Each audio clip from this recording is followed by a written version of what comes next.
गीता अध्याय 4 के आखिरी पड़ाव पर हैं हम लोग। और इसमें मेरे मन में जिज्ञासा है कि तत्व ज्ञान क्या होता है। तो इस संबंध में अपनी जिज्ञासा का समाधान आदरणीय डॉक्टर राजेंद्र कुमार मिश्र जी से कर रहा हूँ। आदरणीय डॉक्टर राजेंद्र कुमार मिश्र जी, सर, ये ज्ञान यज्ञ को श्रेष्ठ क्यों कहा जाता है? ज्ञान यज्ञ को इसलिए श्रेष्ठ कहा जाता है कि उसमें कर्म जो है, कर्म के बीज जो हैं वो ज्ञान में भस्म हो जाते हैं, यानी वो तत्व ज्ञान के लिए मार्ग प्रशस्त करते हैं। तो तत्वदर्शी किसे कहते हैं? उसके द्वारा भगवान के किस स्वरूप का ज्ञान होता है? तत्वदर्शी तत्वज्ञानी को कहते हैं, जिसे आत्म तत्व, परमात्म तत्व, प्रकृति के तत्वों का पूर्ण ज्ञान होता है जी। वो उसको तत्वज्ञानी कहते हैं। ये तत्वदर्शी लोग गुरु लोग हुआ करते हैं। जो तत्व ज्ञान के अभिलाषी हैं वो इनके पास जाकर इनकी सेवा करके, इनसे प्रश्न करके जिज्ञासा को शांत करते हैं।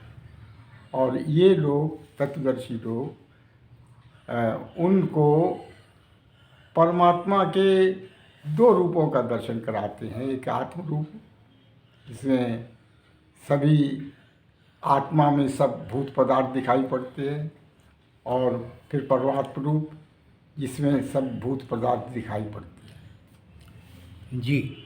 तत्व ज्ञान से कौन सी अवस्थाएं प्राप्त होती हैं? दो अवस्थाएं प्राप्त होती हैं, मोहातीत या शोकातीत और निष्पाप अवस्था। जी।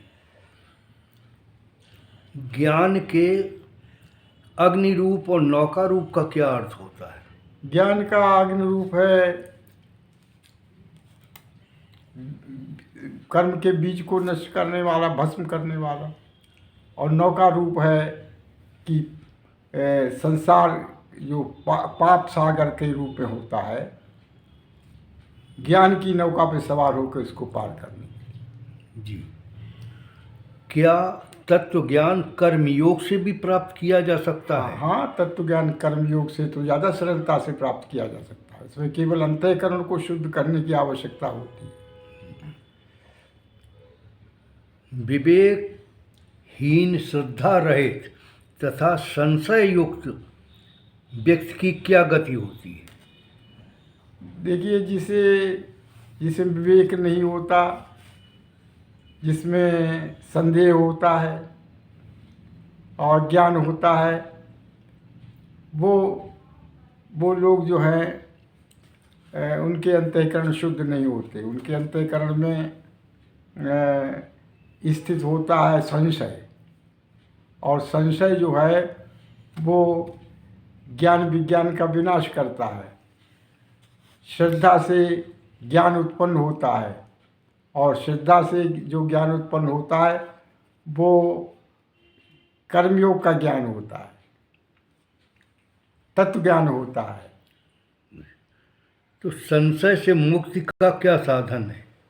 संशय से मुक्त जो हृदय में अज्ञान जनित संशय है उसको नष्ट करना, उसको ज्ञान के खड़ग से काटना।